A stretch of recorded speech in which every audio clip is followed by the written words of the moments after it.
My dear beloved students, good morning to every one of you, those who are present here. Now, this session is for plus 2 English, prose 2.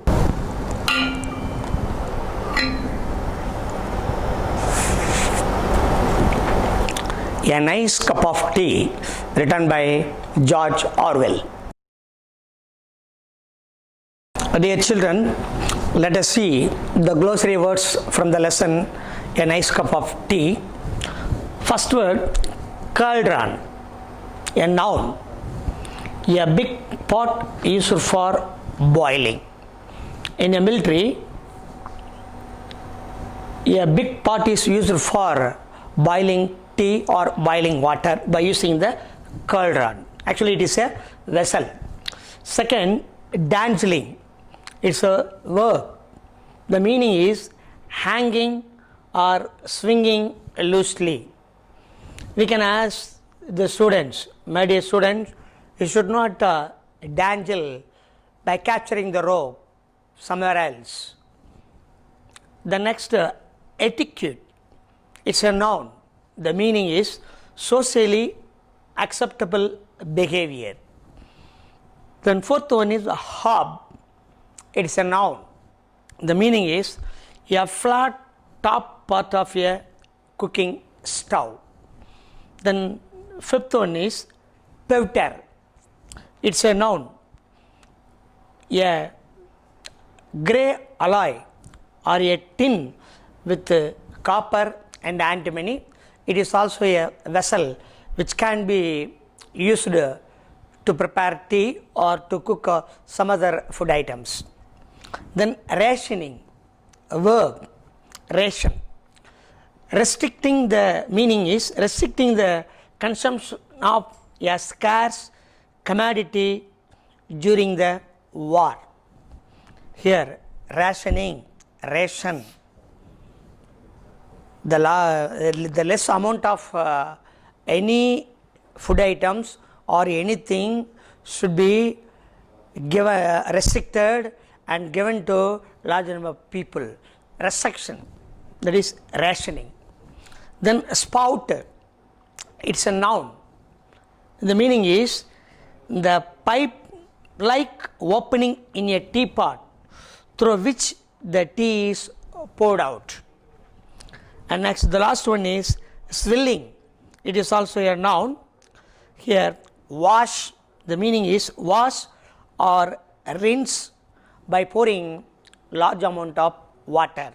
For example, we can use the word swilling as a noun. You swill the tippin carrier well. That means swill the tippin carrier by using large amount of water. My dear students, you could have come across different varieties of teas in your lifetime, isn't it? By seeing your physical impression, I hope that every one of you would have come across the varieties of teas. Could you tell me what are the varieties of teas? Yes, one.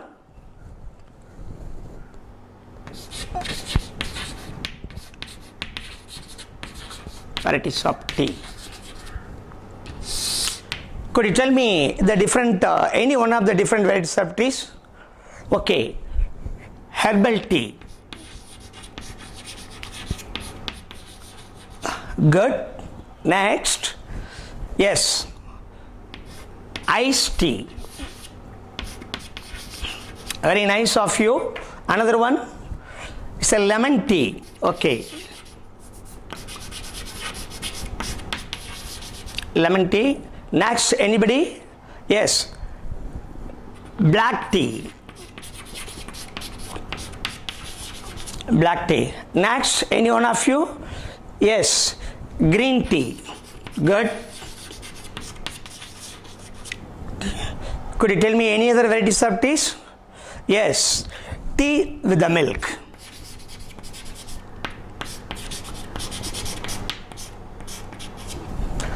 This many varieties of teas we are consuming in day-to-day life.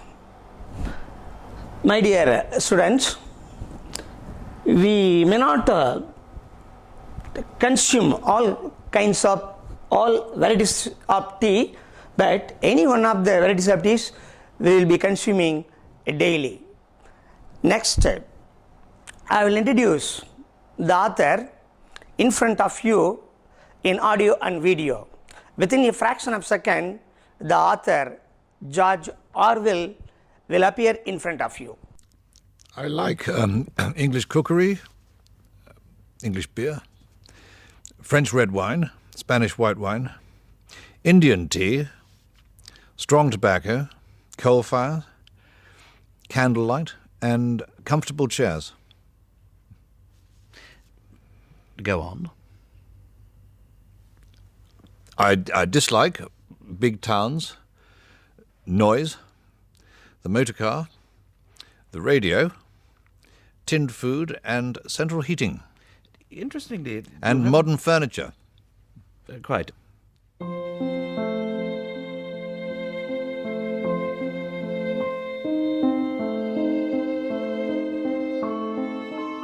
Famous for writing 1984 and inventing Big Brother, George Orwell witnessed and reported on some of the defining moments of the 20th century.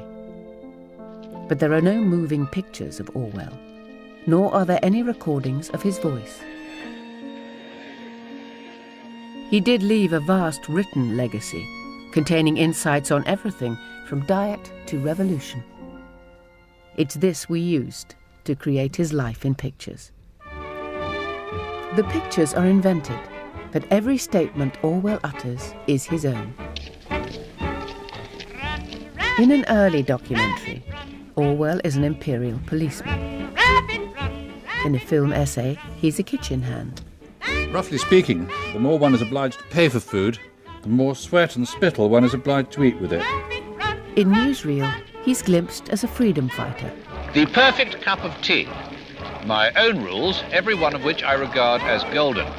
And war reporter. And enormous piles of rubble, out of which iron girders thrust themselves like sticks of rhubarb.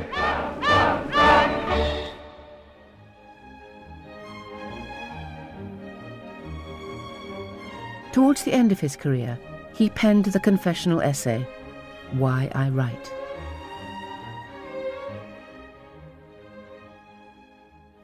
All writers are vain, selfish, and lazy. And at the bottom of their motives there lies a mystery. And so you have no control over what you write.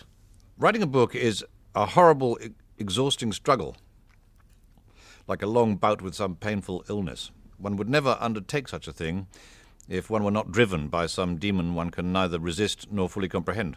1984, with its thought police, Room 101 and Big Brother, has given us a language with which we can defy oppression. What demon drove you to dream up 1984?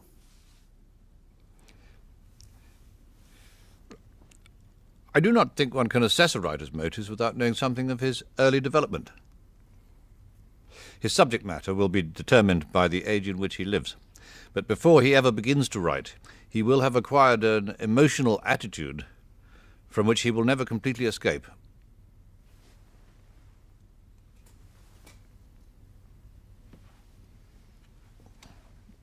About the author George Orwell. Eric Arthur Blair, better known by his pen name George Orwell. He was born on 25th June 1903 at Motihari in India, when his father was an officer in British India.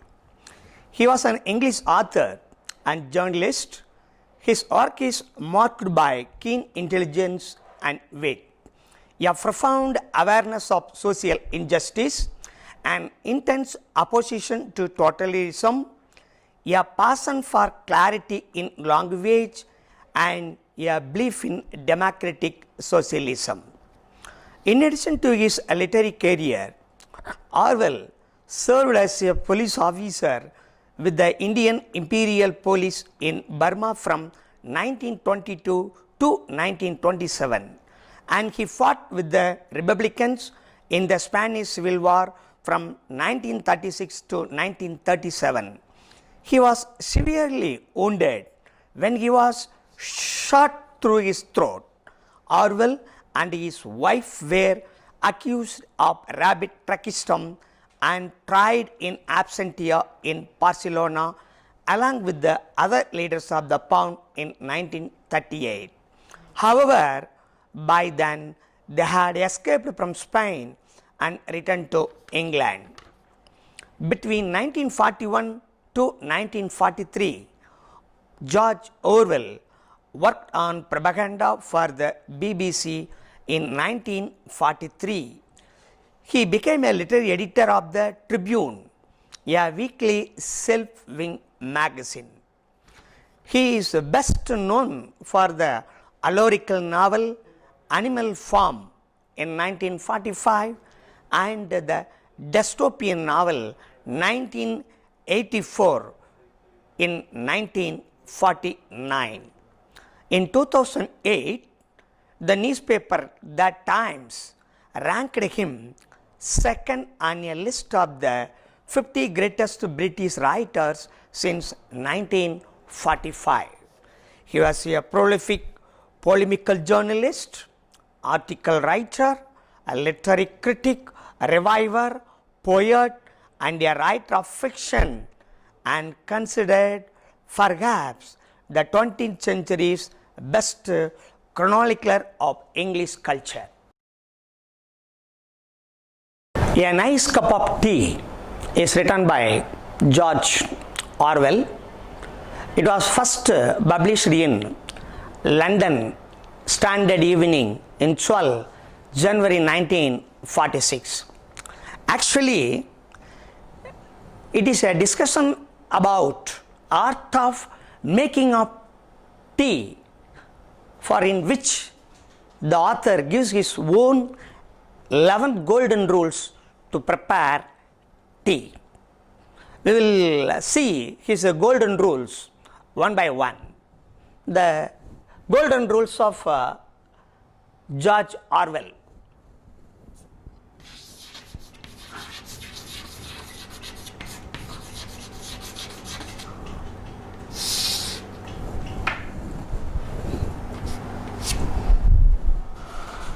First rule, George Orwell recommends and advises everyone should use Indian tea or Ceylonese tea.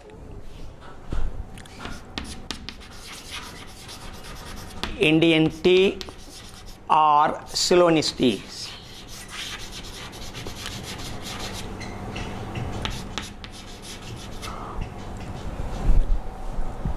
The China tea, though the China tea has virtue, it does not contain stimulant in it. So, one does not feel wiser, braver, and more optimistic after drinking China tea. Whereas, everyone feels wiser, braver, and more optimistic by drinking Indian tea.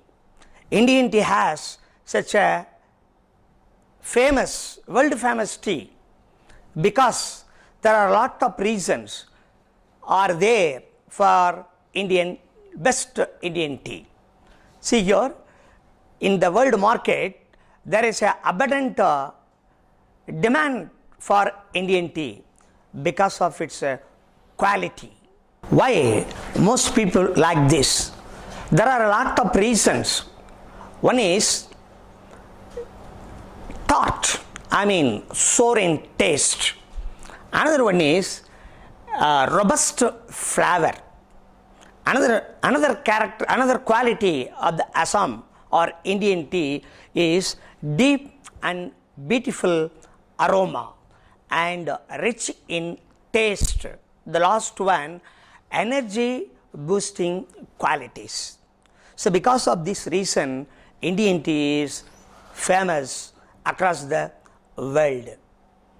Actually, in Assam, Indian tea is grown in a humid atmospherical condition with fertile and loamy soil, which adds flavor and briskness to the Assam tea leaves.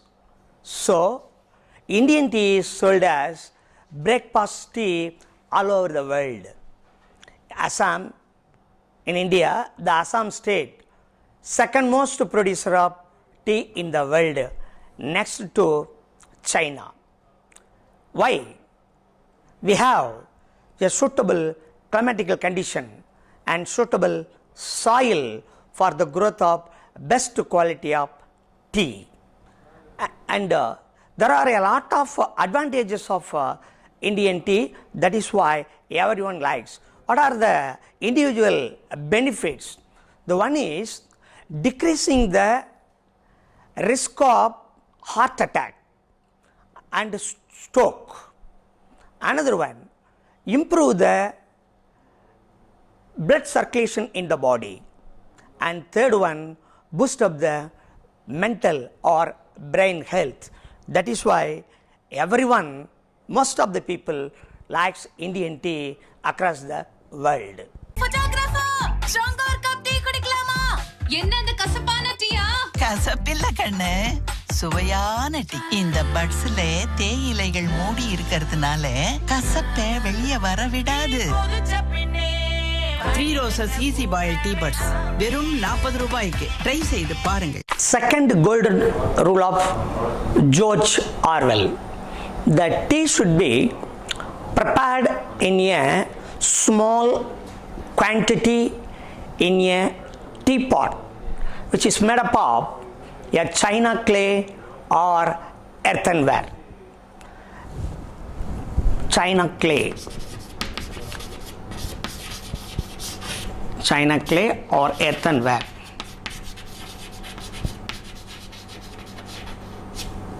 Earthenware.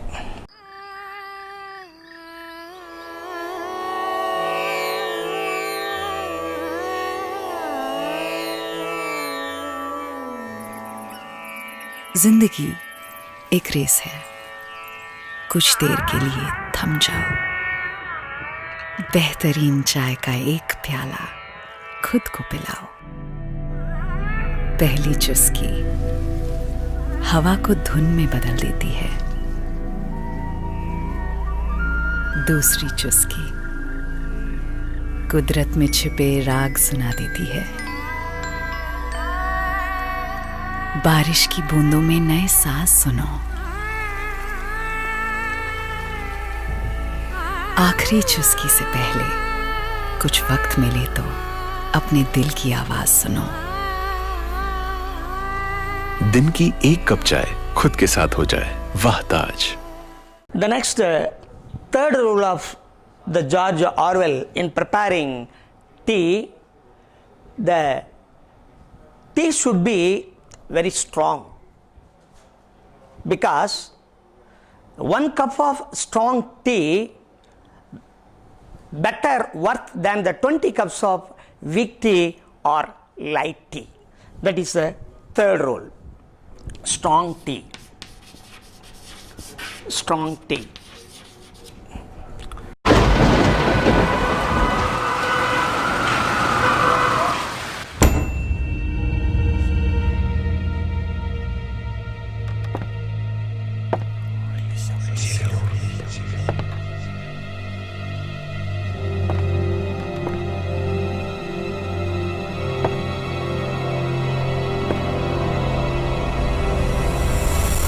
I've been waiting for you. Me? Yes, you. You like good tea, don't you? May I offer you a cup? It's raining outside.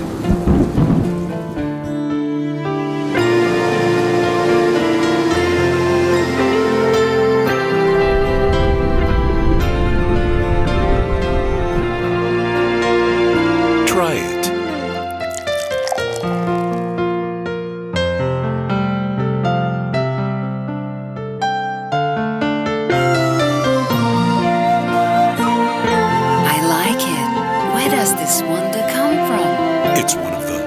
most precious treasures of the island of the Golden Lion. This symbol will show you the way to the true richness of Sri Lanka.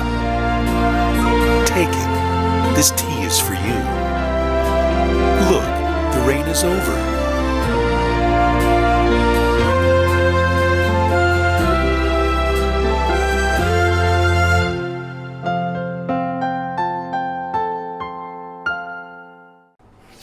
The fourth rule, the teapot should be warmed before hand.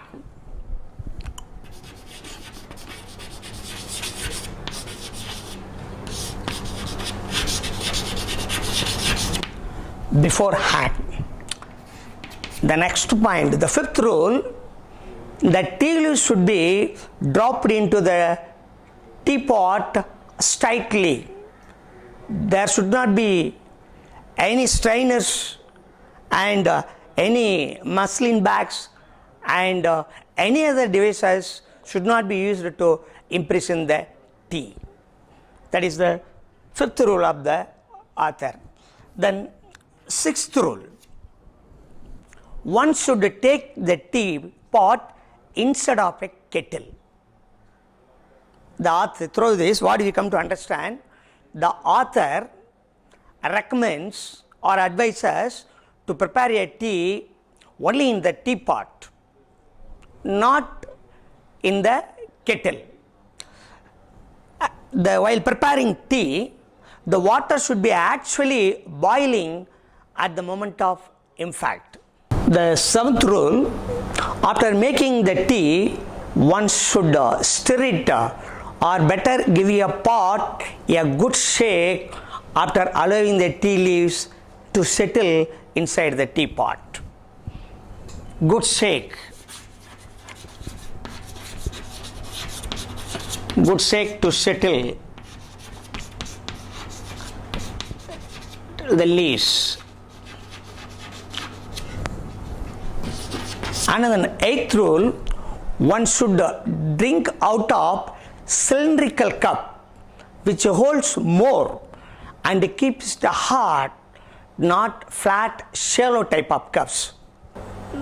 I mean cylindrical type of cup like this cup, the author advises to use to drink the tea, as well as the cylindrical cup holds more tea and keep it hard, whereas the shallow type of cups does not maintain the heat.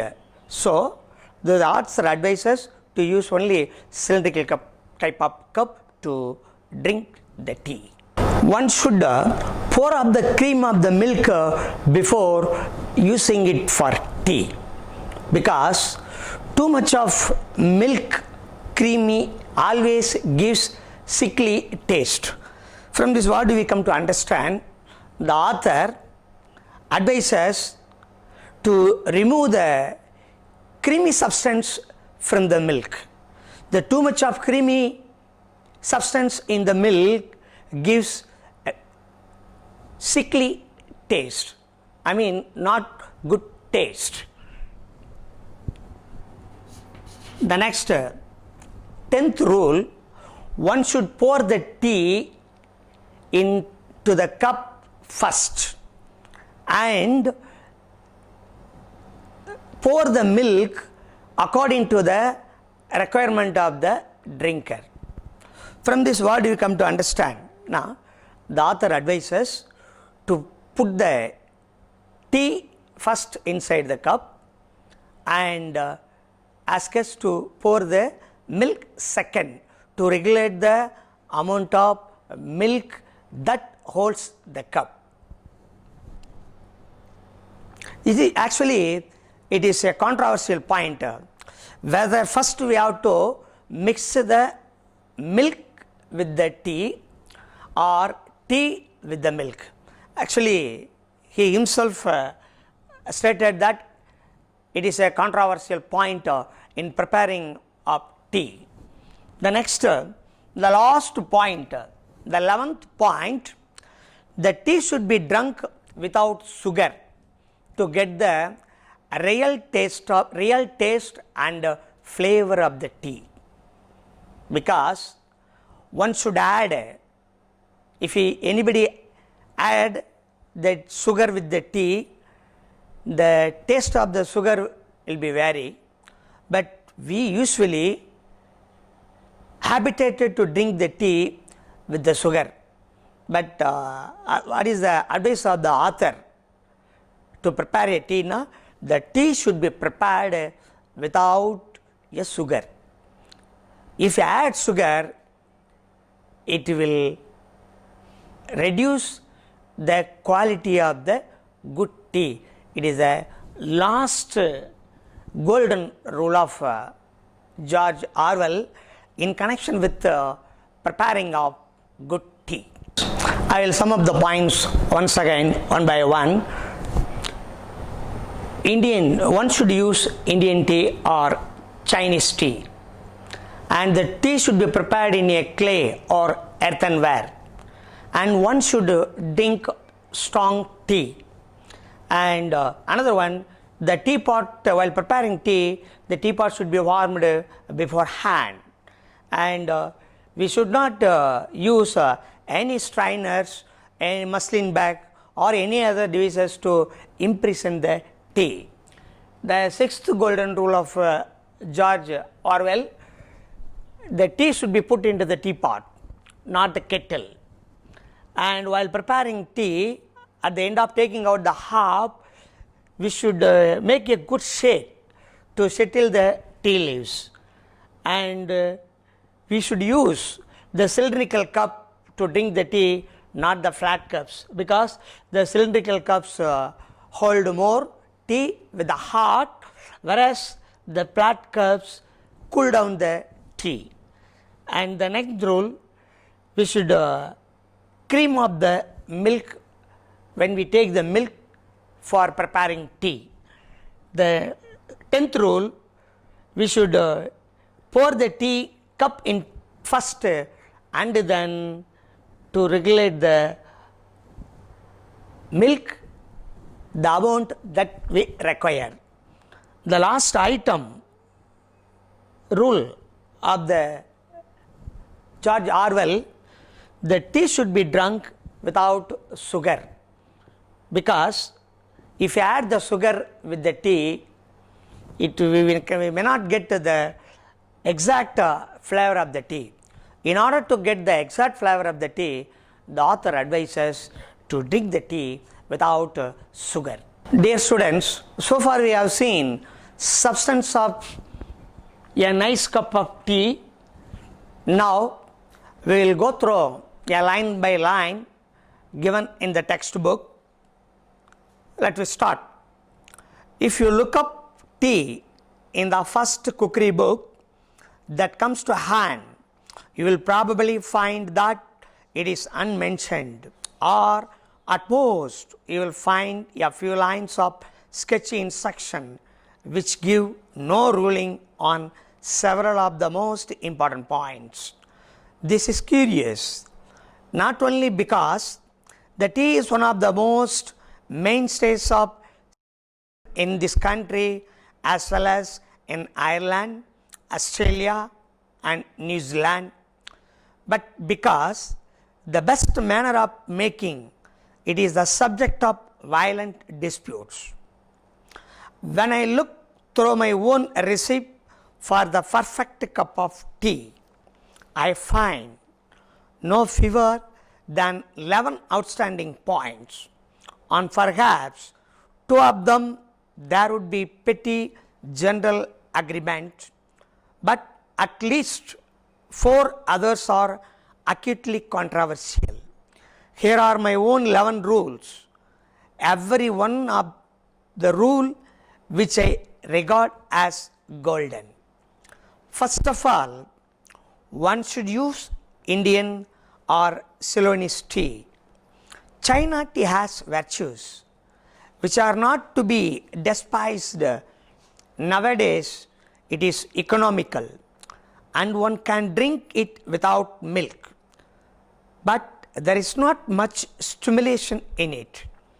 One does not feel wiser, braver, or more optimistic after drinking it. Anyone who has used that comforting a praise, a nice cup of tea invariably means Indian tea. Secondly, tea should be made in a small quantities, that is, in a teapot. Tea out of an urn is always tasteless, while army tea made in a cauldron taste of grease and whitewash. The teapot should be made of china, clay, or earthenware, silver or Britannia ware. Teapots produce inferior tea, and the enamel parts are worse, though curiously enough a pewter teapot is not so bad. Thirdly, the pot should be warmed beforehand. This is better done by placing it on the hob than by the usual method of swelling it out with hot water. Fourthly, the tea should be strong. For a pot holding a quart, if you are going to fill it nearly to the brim, 6 heaped teaspoons would be about right. In a time of rationing, this is not an idea that can be realized on every day of the week, but I maintain that one strong cup of tea is better than 20 weak ones. All true tea lovers not only like their tea strong, but like it a little stronger with each year that passes, a fact which is recognized in the extra ration issued to old age pensioners. Fifthly, the tea should be put straight into the pot. No strainers, muslin bags, or any other devices to imprison the tea. In some countries, teapots are fitted with little dangling basket under the spout to catch the stray leaves, which are supposed to be harmful. Actually, one can swallow tea leaves in considerable quantities without ill effect, and if the tea is not loose in the pot, it never infuses properly. Sixthly, one should take the teapot to the kettle and not the other way about. The water should be actually boiling at the moment of impact, which means that one should keep it on the flame while one pours. Some people add that one should only use water that has been freshly brought to the boil, but I have never noticed that it makes any difference. Seventhly, after making the tea, one should stir it, or better, give the pot a good shake, afterwards allowing the tea leaves to settle. Eighthly, one should drink out of a good breakfast cup, that is, the cylindrical type of cup, not the flat, shallow type. The breakfast cup holds more, and with the other kind, one's tea is always up cold before one has well started on it. Ninthly, one should pour the cream of the milk before using it for tea. Milk that is too creamy always gives tea a sickly taste. Tenthly, one should pour tea into the cup first. This is one of the most controversial points of all. Indeed, in every family in Britain, there are probably 2 schools of thought on the subject. The milk first school can bring forward some fairly strong arguments, but I maintain that my own argument is unanswerable. This is that by putting tea in first and stirring as one pours, one can exactly regulate the amount of milk, whereas one is liable to put in too much of milk if one does not it other way round. Lastly, the tea, unless one is drinking it in Russian style, should be drunk without sugar.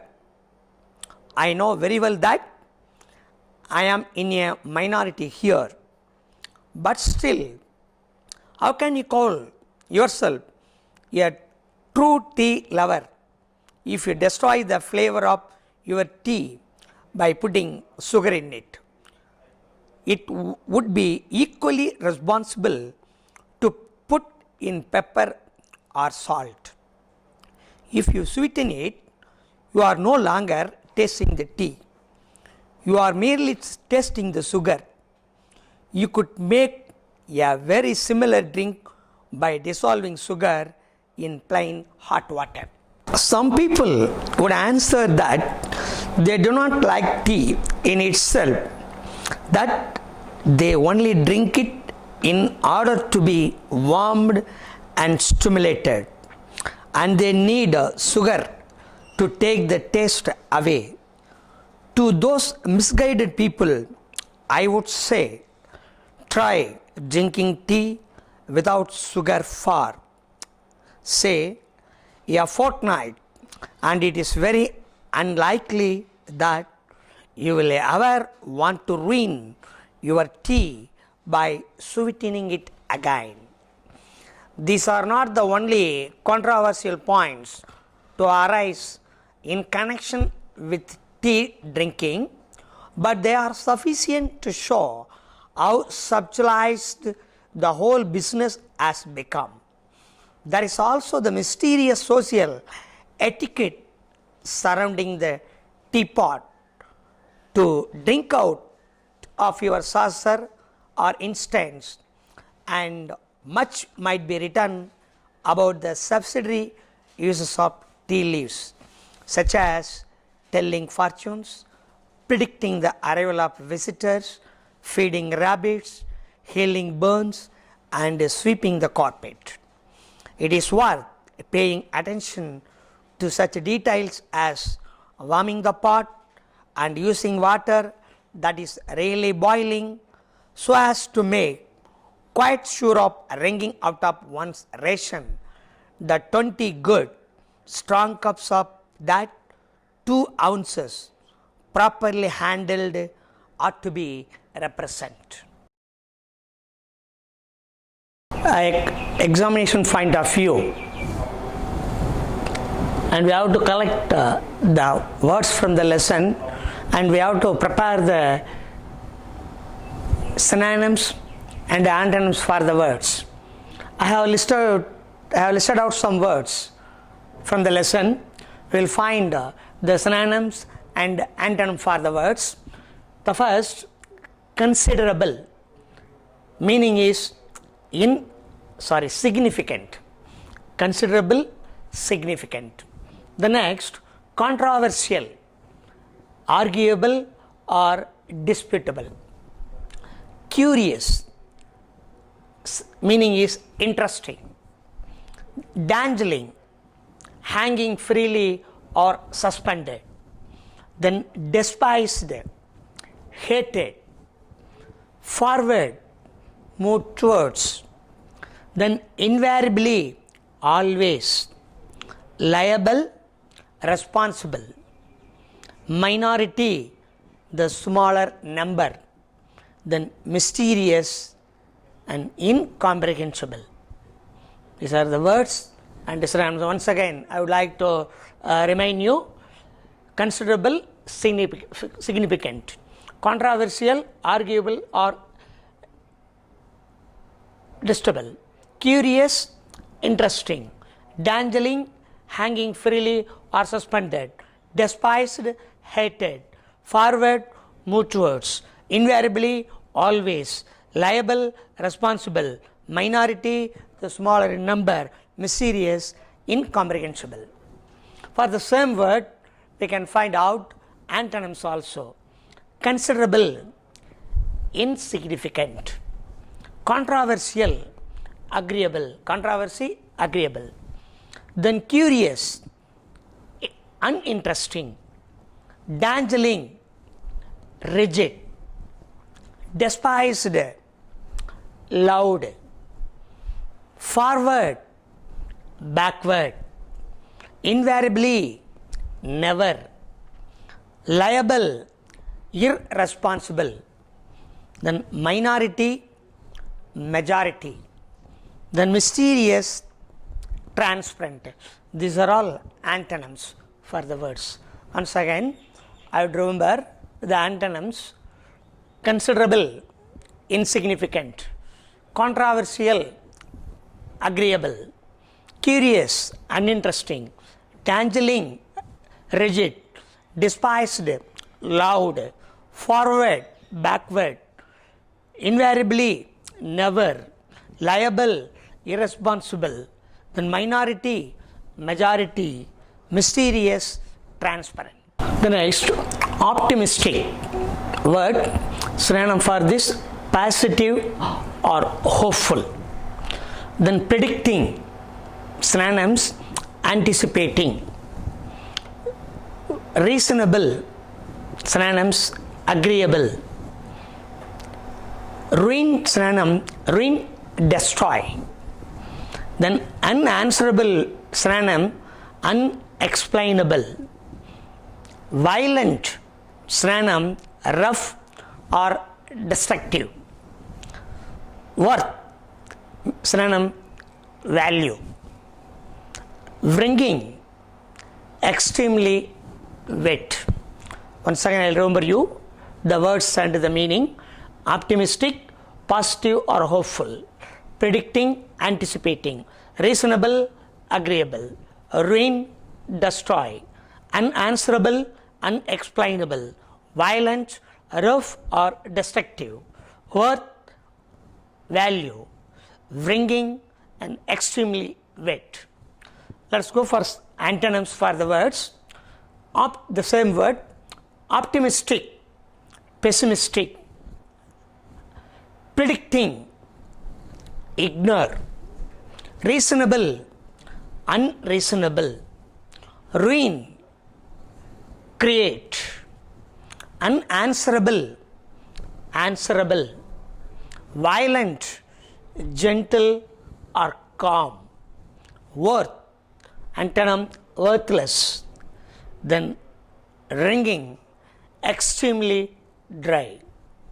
Once again, I remember you the antonyms for the words: optimistic, pessimistic; predicting, ignore; reasonable, unreasonable; ruin, create; unanswerable, answerable; violent, gentle or calm; worth, worthless; wringing, extremely dry.